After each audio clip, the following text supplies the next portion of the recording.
Hello, everyone. Welcome to today's episode of the Boardroom Brain podcast. I'm your host, Dr. Lauren Cook. Oh, today's guest is going to thrill you. Let me introduce to you Susan Hamilton Meier. She is a branding expert and career coach who helps women find the through line of their work history, write a focused, memorable elevator pitch, and design a vision and action plan for the next phase of their journey.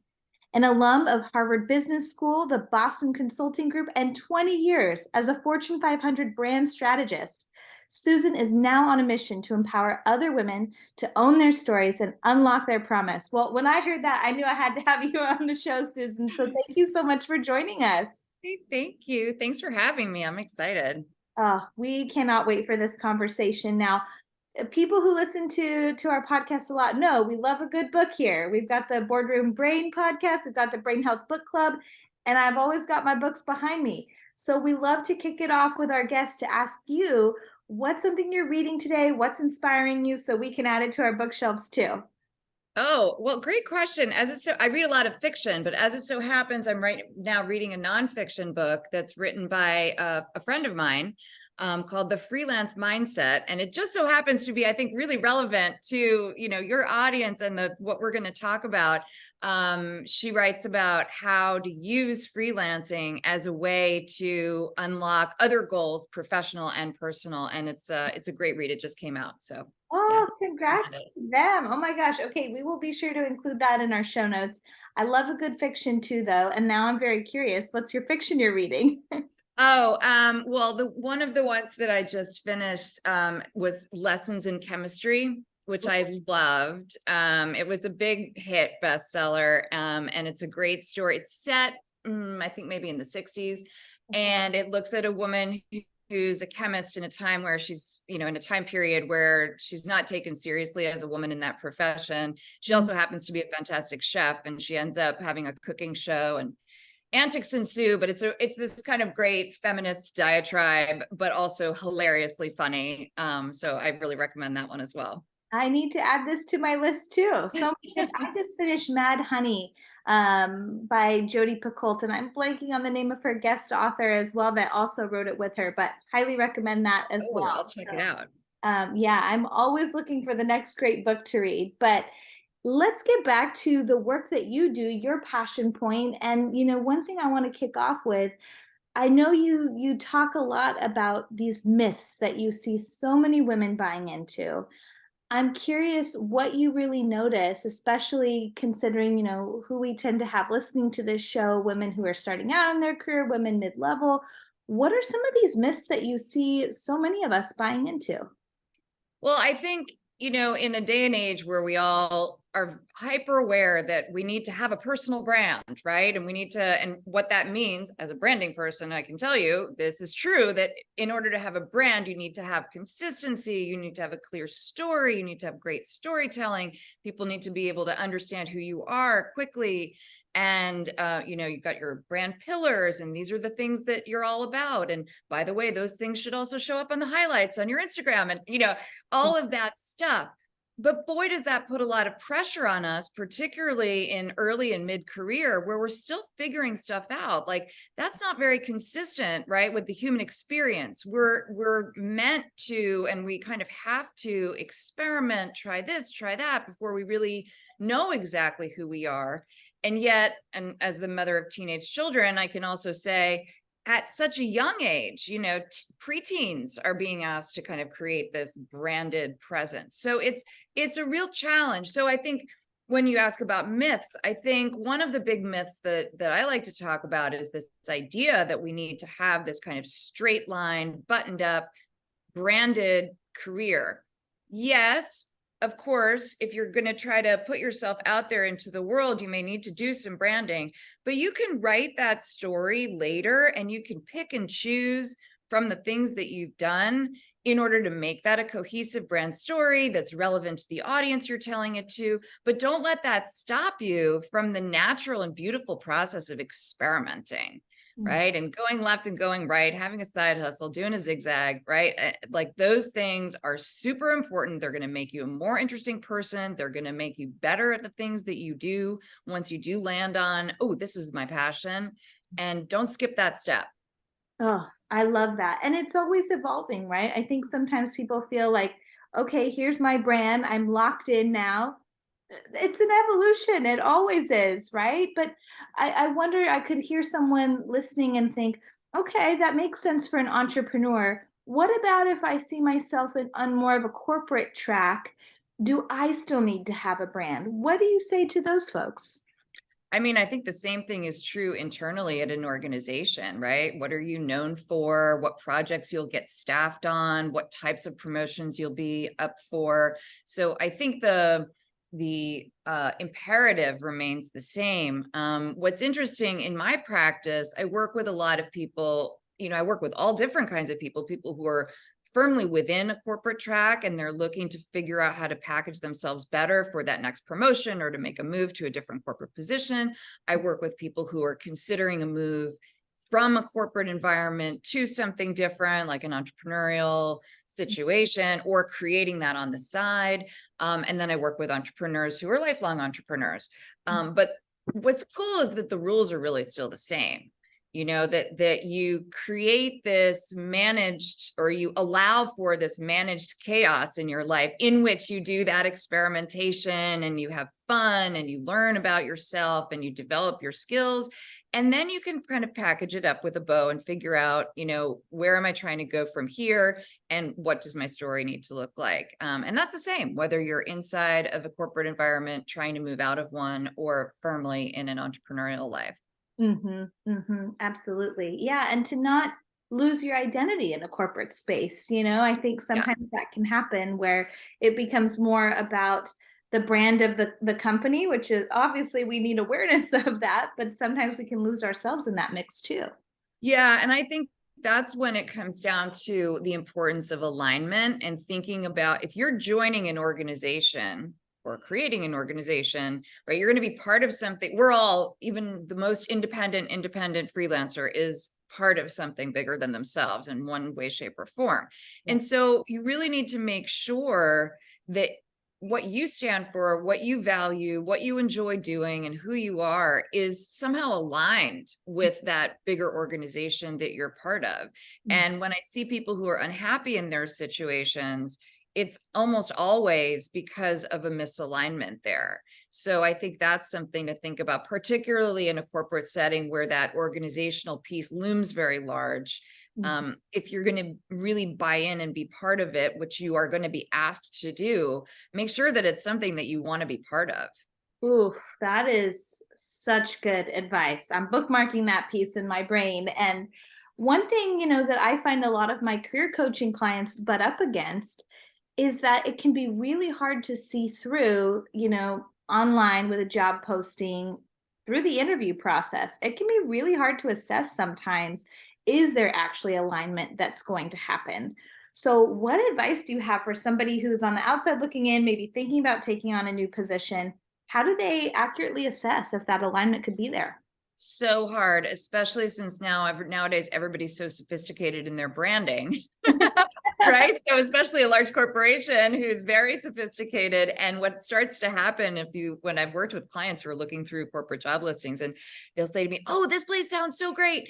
And maybe I have like an inside line because I used to work, for them as a client, I think. And then the other thing that happens is they all start to sound the same, right? Yes. Because corporations know like what they should be doing. And maybe they're genuinely trying to do it, but they're not exactly there. So in terms of advice, one thing I would say is good, read the listings and read the website, but don't take that as gospel.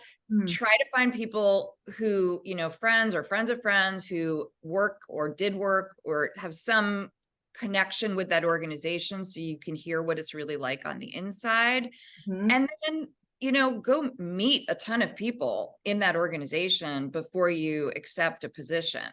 Mm. And use your spidey sense, like it's new agey, but it is a vibe. You're going to be in a physical location to the extent that people have physical locations anymore, but most large corporations will have you into some sort of office at some point. You Mhm. can use your senses, right? Like visual cues. What does this office look like? What message is that sending? Are people siloed, or are they, co-working? And does that match up with how you like to work? Are people very formal and hierarchical and right down to how they dress, or are they really informal and fluid? Again, people like different things. So thinking about which of those things you like and does it match to the environment? So really just turning on your powers of observation and making, and I think this is really important and a little harder nowadays, making sure that you do get those in person, not just on a video call. I mean, you can learn some things like, we're having a vibe right now, but if we were in person, it would be much deeper. And if you're going to work with, if you're going to commit to a, working relationship, like an everyday multi-year thing, try to meet in person, try to be in the physical space. You're going to get a lot more intuitive sense from that. So worth it to go what might feel like the extra mile with the interview process, because I know they can streamline it so much, but to really do the homework, do a deep dive with it. I'm right there with you. Let's switch gears a little bit because you work with so many women. I love that that's a focus point for you. I'm guessing you probably see this. I know I do. Sometimes there can be this myth of really this hustle culture, women feeling like we have to compete with each other. We hear all the time, women empowering women, right? But like how that actually plays out may be a different thing. So, what thoughts do you have for women who are maybe feeling like they're being butt up against another woman or they're in a competitive environment? How do we cope with that? Yeah, I mean, I think it's different in different spaces. I think there are genuinely spaces where women are supporting women, and then there are spaces where that's the lip service and the reality is they're competing. And it goes back to what we were just talking about. You got to assess the vibe and sort of avoid the more toxic environments and draw yourself toward the more supportive environments. But to your point, sometimes it can be hard to tell. And sometimes you can land in a toxic environment, whether it's this issue or any other issue. Sometimes we just land there. So that then becomes about having good boundaries, knowing when to call it quits and leave a situation, knowing when to, and I personally hate confrontation, and that's been a really a journey over my career, but knowing when to confront something and not just let it happen. Mhm. And then I think the biggest kind of overarching thing is what you give comes back to you. So if you put yourself out into the world as a person who is going to support other people, support other women, to give a little more than you get, to be willing to, sort of help and offer and go the extra mile, not knowing what you're going to get in return, that will come back to you.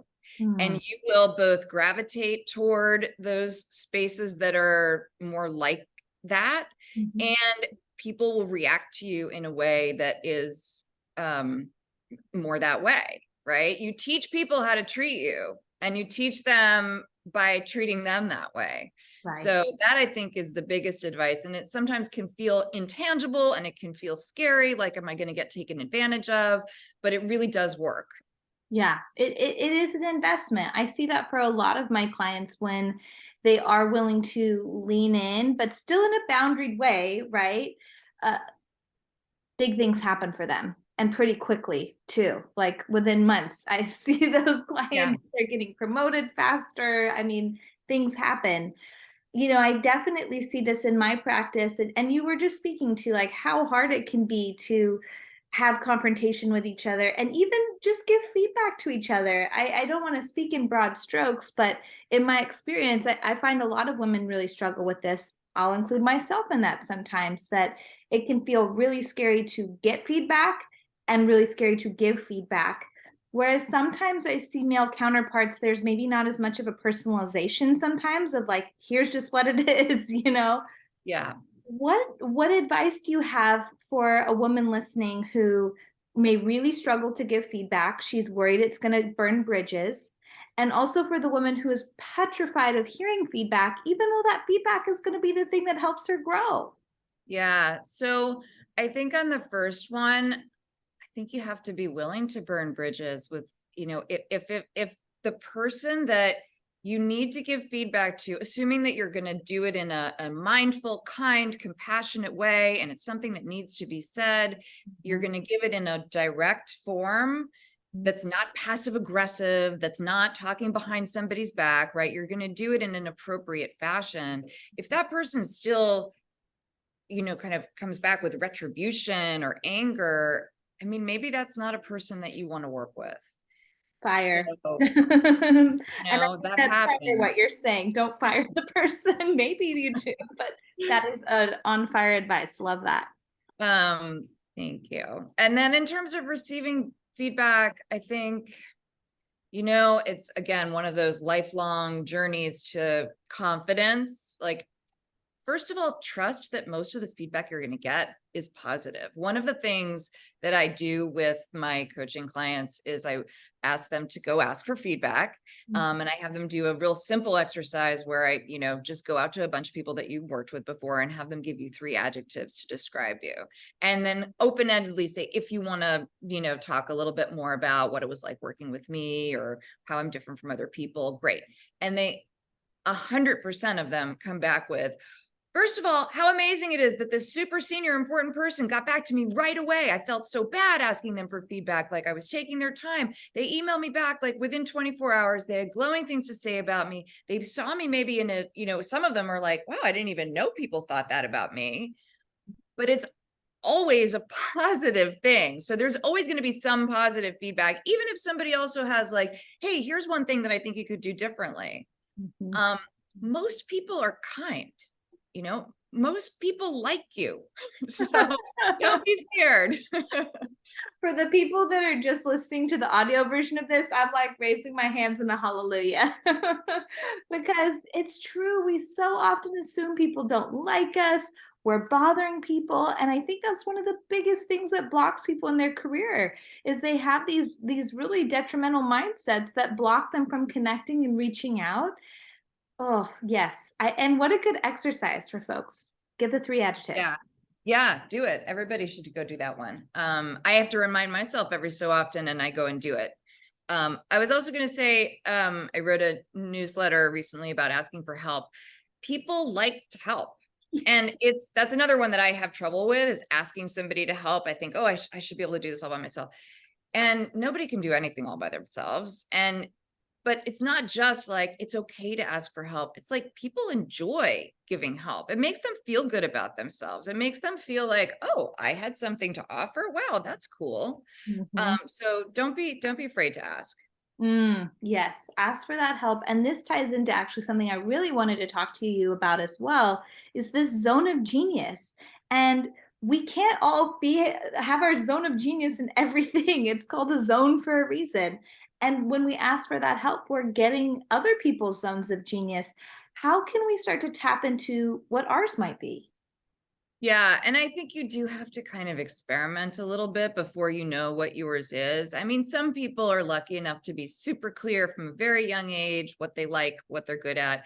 But most of us take a minute to kind of, well, I like a lot of things, and I'm a little bit good at something, but maybe I'm not amazing Olympic level at anything. And so first answer to the question is like, take some time and actually allow yourself to drill in on multiple things. I have, like I said, teenage kids and watching them go through the college process. And it's so different from when I went through it, where the ideal candidate was well-rounded, and you did a little of this and a little of that. And now they all have to come to a college application with essentially a personal brand with 1 or 2 or 3 very clear brand pillars that are deeply drilled down on. And I understand the logic of using that to create an interesting class. So I understand why colleges are doing it. But I think for the kids, it can get very limiting. Like they feel like they have to choose their zone of genius at the age of 15. And I think that's very hard. So if you are a person who's lucky enough to know what your passion is, brava, like do it and keep doing it. But also it's okay to experiment a little bit and narrow it. It's more like a funnel, right? Narrow it down, narrow it down. What I will say to those of you listening who are more like me, which is the opposite of focused, or I was, early in my career, I like everything. I want to do everything, a little of this and a little of that. at a certain point, if you find something that really sparks your interest, don't be afraid to go deep. Mm. Don't be afraid to invest your time and say no. That's going to mean saying no to some other stuff, whether it's a time investment, a financial investment, whatever resource it is. Resources are limited. And so in order to really establish a zone of genius, you're going to have to let go of some other things. Which can be really, really hard, either when we're operating from like a scarcity mindset where we feel like I have to take it. I felt that so much in my 20s. I have to say yes to every little Yeah, opportunity that comes me my too. way. And quite frankly, for many of us, maybe you have to say yes to something to pay those bills, right? So many of Sure. us are in the gig economy because we just got to find a way to pay the rent, right? So holding the nuance in all of that, which is really, really tough, but that's really interesting to hear what your kids are going through with how they're already having to hone in on a brand in a way when really college seems like such a good time to experiment. I mean, I think the stat is like you change your major 4 times on average. What would you say to somebody who is maybe in their late 20s, early 30s, and they're hearing this and they're saying, yeah, Lauren, okay, that's fine for a college student. I'm now at this point in my life, I'm still metaphorically experimenting with my majors and what the heck I want to do. Um, and maybe they are in the gig economy. They have a lot of different income streams. Is that a good, worthwhile pursuit, or does it make more sense to really kind of start to be boundaried and hone in on that one particular thing in the zone of genius? I think there's way too much emphasis on how important it is to hone in on the one particular thing. If that's you, do it. But I think look around, there's a lot of people on, let's say, LinkedIn or Instagram with slashes in their job title, Yes. right? That's a thing, that's a trend. It's okay. And I think that's something that's much better now than it used to be. I think that the world has embraced side hustles and multiple careers and parallel paths. And, a lot of times they make sense together. Like I'm a prop stylist and a graphic designer, but sometimes they don't. I have a friend who's a jewelry photographer who is also a psychic medium. I love And it. he's amazing. And he actually brings those two things together. It's not like they're two separate worlds. Do be you, Mhm. right? And maybe you can't do 50 things, but if there's 2 or 3 things, even if they seem like they're unrelated, spend some time thinking about where they come from, and you'll find that they are related to each other somehow. Mhm. And then tell that story, right? I love that. I know that's true for myself. I'm a psychologist, where I see my individual, my couples clients, and then I do my speaking. And I love having both. I wouldn't want it any other way. I like that diversity in my week, where every day is a little bit different. And I find a lot of folks like that too.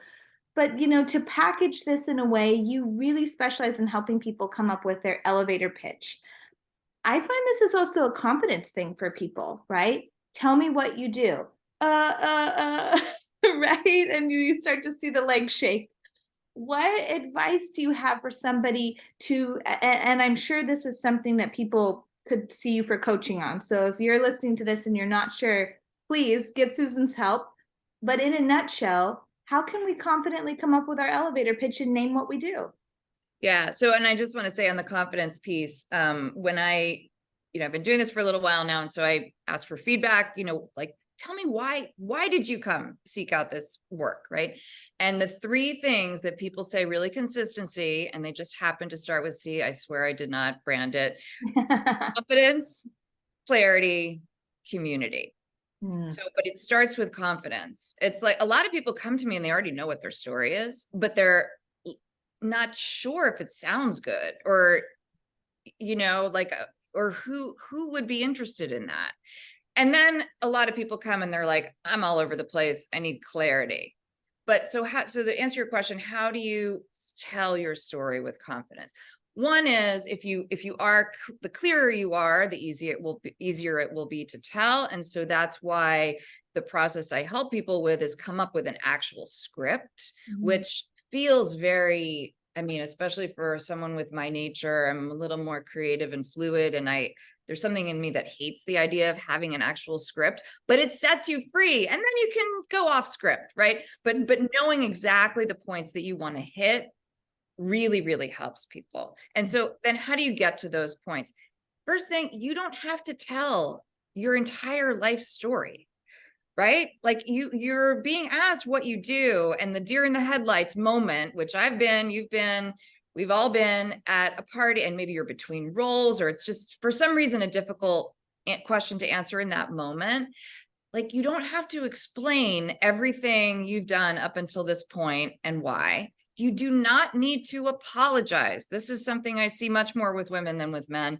You don't have to be sorry that you took a year off to care for your infant. You don't have to be sorry that you had one career and then you changed to a new one, right? It's fine. And maybe you don't need to even tell some of those parts of the story. So I talk about the clear, shiny thread, like finding that through line of the things that you've done that are relevant in the moment that you're in the conversation that you want to have. Mhm. And everything else can fall by the wayside. And that shiny thread should include kind of a really tight snippet of who you are and what you do. Not everything. They can ask questions. There can be more later, but just like a clear, like, oh, okay, you're this person, fine. Mhm. Who you do it for, so people know whether, like, oh, this is interesting, this is maybe for me, or I have a friend you should talk to, and a little bit about what it's different, or how, you know, how it's different, or how you do it. Maybe you have an interesting process, maybe you have an interesting perspective because you did something else before. And then the cherry on top is if you can give them a little like aspirational so what at the end, right? So that, you know, so I do this in order to help people actually realize their dreams, or, you know, to help them get promoted, or etc. Yes. So I could tell you I'm a brand strategy consultant. Okay. Right. But what's the so what? What are you going to get out of it is a really nice way to wrap up that one-liner story. I think people right now are taking notes on all of that. And like I said, if this is something that you struggle with, if you yourself get that deer in the headlights moment, please reach out to Susan. We're including all her contact information. And I think this is something that we all need to do, no matter what work environment we find ourselves in. Susan, you lead a busy life. I mean, we were just talking about before we hit record, you live in New York City and Manhattan. I always like to ask our guests who are so accomplished, doing amazing things, but always being intentional about still incorporating our own wellness practices. What do you do in terms of your own wellness, your own self care? What's kind of your day to day strategy look like there? Well, I love that you're asking this question because it's so important. And I don't want to forget, though, you were talking before about the writing that story. And I just wanted to tell people that for free, I have a quick start guide that you can download on my website. And there's like some templates. And if you just want to kind of take a crack at it, it's just a quickie and it's free, and go check it out. Wellness practices. So I have been practicing yoga for 25 years. I don't even know. It was like, I don't even know what made me start doing it. I had a little back pain. Anyway, that has become a daily practice, an absolute go-to, because it kind of incorporates both keep your body healthy. It's also like carve out a space for yourself. So, you know, for other people, it may not be yoga, but like carving out a half an hour for yourself every day turns out to actually be really hard to do. It Yes. it can feel selfish, and in certain phases of your life, like actually kind of feels impossible. But if you create like a task to put in that space, and I also like yoga because you kind of, it's meditative. I actually now, as of a few years ago, I actually do meditate every day. I don't sit in lotus and om for an hour, right? It's like 5 minutes. I use a guided meditation on Insight Timer. It's not, it doesn't have to be like a big fancy thing, but just kind of a daily ritual, something mind body, that's ideally not on a screen, that, you know, like maybe. And then I also daily, I walk, I, Mhm. even in bad weather, just to get outside. Also living in a city, I find it's really important to, so I walk over to Riverside Park where it's trees and a river, and I walk my dog, and that's just for me really important. And everybody's different, but I think some kind, and I'm not a big ritual person or routine person. I like every day to be different, but finding some anchor I think is really important for your wellness. Mm. And then I make space, and I've always made space in my kind of weekly, monthly, bigger picture calendar for making things. I'm an artist. I studied art in college. Now I make jewelry. That's my art. Um, What? and that is such an essential part of who I am. There is a making component to the work that I do in branding, but the product is kind of on a screen, right? It's a deck at the end of the day. Even when it's pretty stuff like logos or whatever. And the physical object is something that's really important to me. And it also connects me, talking about a through line, it connects me to my past. It connects me to my childhood. These are things that have brought me joy since as long as I can remember. And I think that's really important to have in your life. Mm. What a beautiful example, literally, of what we've been talking about today, of having multiple things you do. You're this coach, you help people with their brand and their elevator pitch and really understanding who they are and being able to share that. And you make jewelry, like all the things. We'll have to include a link to your jewelry site if you're open to us sharing it, because that's Cool. so cool. I love that. I love that. The creativity, that seems like your common thread. I hear that in so much of what you do. Definitely. Hmm. Well, one question we always like to wrap with, and I love to hear this, and I hope for my guests that their family and friends love to hear this too, because I think it's really nice to hear what you have to say in this. So, Susan, what do you hope your legacy will be? Oh, what a beautiful question. Well, I've thought about it from the perspective of purpose, and boy, that's such a I mean, I think some people are very, very clear from the beginning what their purpose is, but I've really wrestled with that. And I'm not sure I have it perfectly articulated, but it's something about creative self-expression. And I think that enabling, when I think about the work that I do in branding and with helping individuals and small business owners in particular, I'm helping them tell their story. I'm enabling their creative self-expression. And it's true kind of at a corporate level too, right? Like it's just a bigger entity. And certainly in my own work, and that's why the making is so important to me, is feels very purposeful. So in terms of a legacy, I think it's probably the flip side of that, right? Like that I helped people, that I left something behind in the world that expressed who I was, and I helped other people do the same. Mm. Um, I always say, like, I aspire to be a maker of beautiful things, including brands, jewelry, and children. Right. So part of it is they're part of the legacy too. But yeah. Oh, I love that. I love that. A maker of beautiful things. Well, I think that is absolutely true. For people watching on YouTube, they can see all your beautiful jewelry and your beautiful heart. I mean, it shines through. You have this radiant energy that I can sense even all the way from here in California. So I think it really goes to show, like, when you are living in alignment with that purpose or whatever that word is, like it really just does shine through, and it's a magnetic energy. So Oh, what, thank what you. a treat to have you on the show. I am so glad people got to hear your wisdom today. We got so many good tangible nuggets, but also just larger inspiration too. So how can people connect with you? I know you were just mentioning that freebie and any other goodies that you might have for folks. Tell us how people can continue their conversation with you. Yeah. So you can find me and links to everything about me on the website, Susan Meier Studio. And Meier, well, you're going to put the link, but it's Meier, which is not the typical spelling. You can also, if you forget all that, just type in Embrace the Zigzag, which I also own that URL, and it will take you to the website. And that is my Instagram handle. So all good ways to find me.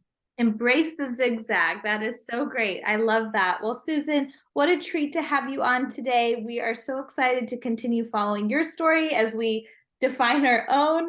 And thank you so much for coming on. Be well. Thank you so much for having me. This was great.